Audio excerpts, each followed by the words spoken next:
It's been almost 3 years since Mega Evolution debuted in Pokemon Go, and at long last, the highly anticipated Mega Rayquaza is coming to Go, and going hand in hand with the Mega is Rayquaza's signature move, Dragon Ascent. How good is this new attack though, and how crazy will Mega Rayquaza be?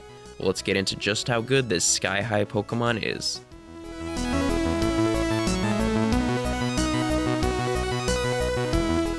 Welcome back everyone. So Mega Rayquaza will debut at in-person Go Fests throughout the beginning of August, and then the rest of the world will get access to it at the end of the month during the Global Go Fest. Now Mega Rayquaza can only be evolved if your Rayquaza has the special move Dragon Ascent, so it's not just Mega Energy that's needed to Mega Evolve it. But let's talk a little more about the new move. So Dragon Ascent is a move that is unlocked not from a Rayquaza you get during the event or through an Elite TM, but from a brand new item, Meteorites. But onto the move itself, how good is it? Well, in PvP, Dragon Ascent is quite strong, but it's got some caveats. The move costs 70 energy, which is on the more expensive side, but it has 150 power, which is quite good for the cost. But at the same time, the move does decrease Rayquaza's defense by 1 stage. Not terrible, but it can be inconvenient. Since it got the addition of Breaking Swipe, Rayquaza has done pretty well already in the Master League. The move allows it to offset its frailer defenses by debuffing the opponent's attack, and Hurricane is there as a flying-type nuke move, mainly as a stronger move for Steel and Fairy types who resist Dragon. Dragon Ascent basically functions in the same way, being a last resort nuke move against various Pokemon, and while it costs a bit more energy than Hurricane, it still usually takes the same amount of Dragon Tails to build up, and the extra power can help you take down certain Pokemon. I honestly wouldn't say it's a big upgrade, more of a good option. In short, I really don't think this move will drastically change Rayquaza's Master League performance. It may have a little more juice to take down some Pokemon, and other times the debuff could work against it. If you do plan on using Rayquaza in the Master League, you'll want the moveset of Dragon Tail and Breaking Swipe for sure, and from there you can either choose Hurricane or Dragon Ascent. But as we'll talk about, if you want to Mega Evolve your Master League Rayquaza, I would go for that move over Hurricane.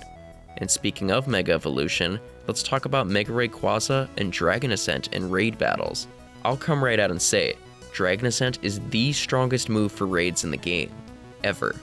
And if you look at the move stats, it's easy to see why. Most really good 2-bar charged moves have 90 to 100 power, and a few even have 110. But Dragon Ascent is a 2-bar move with 150 power, which is insanely strong. There's some good 1-bar moves that we've talked about in the past that have less power than that. And while the move is a bit on the slower side in terms of cooldown, that tremendously high power is enough to make it really good.